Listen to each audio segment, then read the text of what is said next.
students that want to do a thesis, my first question is, which European space policy do you want to do it? Do you want to do it about European Space Agency or about European Union? The European Space Agency is not an EU agency. So it means he has his own rules, he has his own autonomy, he has his own way of working, and the EU has basically no control over what ESA does. There's agreements, we do have agreements, we call it the Financial Partnership Agreement, FFPA in our jargon, where we agree how we will work together, and we agree in which areas we work together, and we agree how much money the EU is transferring to ESA. So just for you to have in mind, the European Union transfers around 25% of the overall budget of the European Space Agency.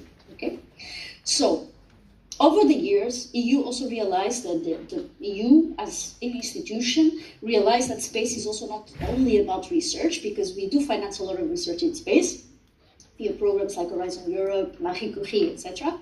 But it's also about economic competitiveness, global influence, and of course security, especially these days. And just for you to have in mind, the current commission is the first time ever that space and defense has one dedicated commissioner.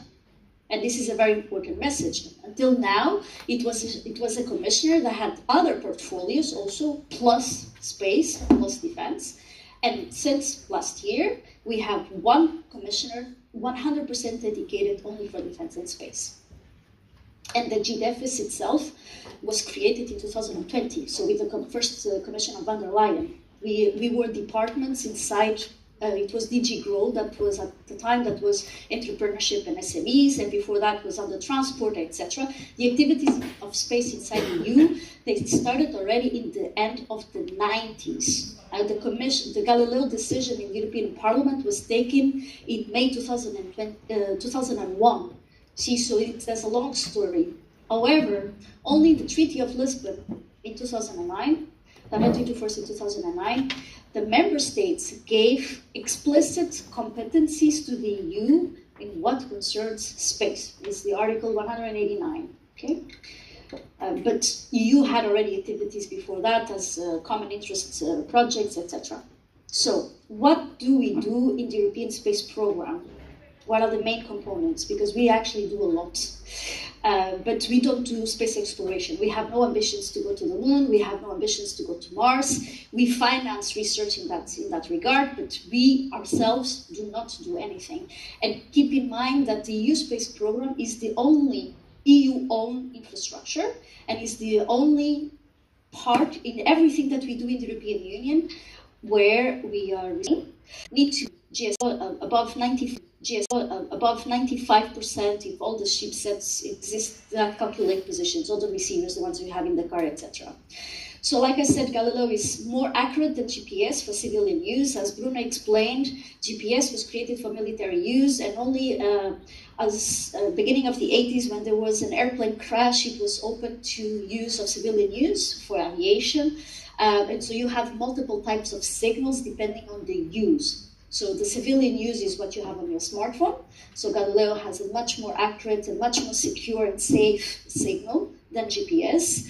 And then, of course, he also has what we call the PRS, this public regulated service, to which it's up to the member state to decide who has access to that. And can be military, can be safety forces, can be civil protection, whatever. It's a secure, encrypted signal, okay? And there's others. If you have questions about it, I'm happy to elaborate, okay? And Galileo became the Europe symbol of technological sovereignty, because that was a very important step to make us independent of any other source.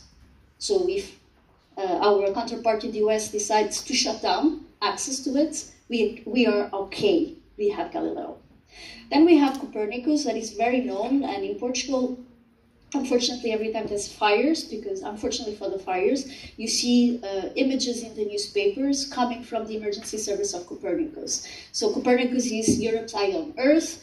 It's an observation program, provides free, full, and open data worldwide. So it means any country, any stakeholder, any company can use the data. It's free. Among others, it monitors environmental changes, natural disasters, is used it for agriculture, and also for security threats. For example, some of the images that Bruno showed, Copernicus also has some equivalent images precisely. And just recently, we signed some cooperation agreements between space and Ukraine. Then we have IDA squared, and this is the new kid on the block, and GovSatcom. So IDA squared stands for, we are very complicated in the names, stands for Infrastructure for Resilience, Interconnectivity, and Security by Satellite. And basically, it's what will make us independent from Starlink. Okay, I'm pretty sure you heard some discussions recently about Ukraine and Musk and the access to Starlink. IDA squared, so it has a component that is GovSatcom. It means secure communications for governmental users. And then it has the commercial side, the Starlink, for example, equivalent. And there is a private-public partnership. And we are, it was announced in 2022. We launched the